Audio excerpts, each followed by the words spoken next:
জীৱনত এনেকুৱা তুমিও বহুত মানুহ লগ পাইছা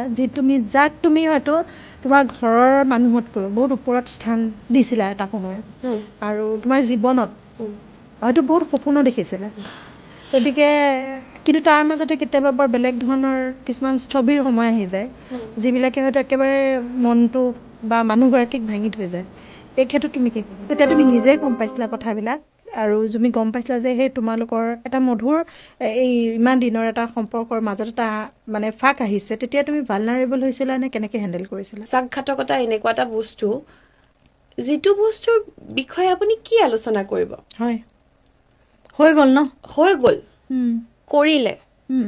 হৈ আৰু গ'ল তুমি গম পালা আৰু জানি বুজি কৰাবোৰৰ মাফ নাথাকে আজি ছেকেণ্ড টাইম মোৰ চকুৰ পানী ওলাইছে 9 বছৰ কাৰোবাৰ লগত থাকি হঠাৎ নাই সেই মানুহজন নাই আৰু আপুনি 9 বছৰৰ পৰা সেই মানুহজনকেই আপোনাৰ সমস্ত গোটেইখিনি আপুনি সেই মানুহজনক দিছে এবাৰ দুবাৰ তিনিবাৰ তেনেকৈ বাৰে বাৰে যেতিয়া আপুনি কাৰোবাৰ পৰা যাক আপুনি আপোনাৰ সমস্ত দি দিয়াৰ পিছত যেতিয়া সেই বিশ্বাসঘাতকতাটো বাৰে বাৰে হৈ থাকে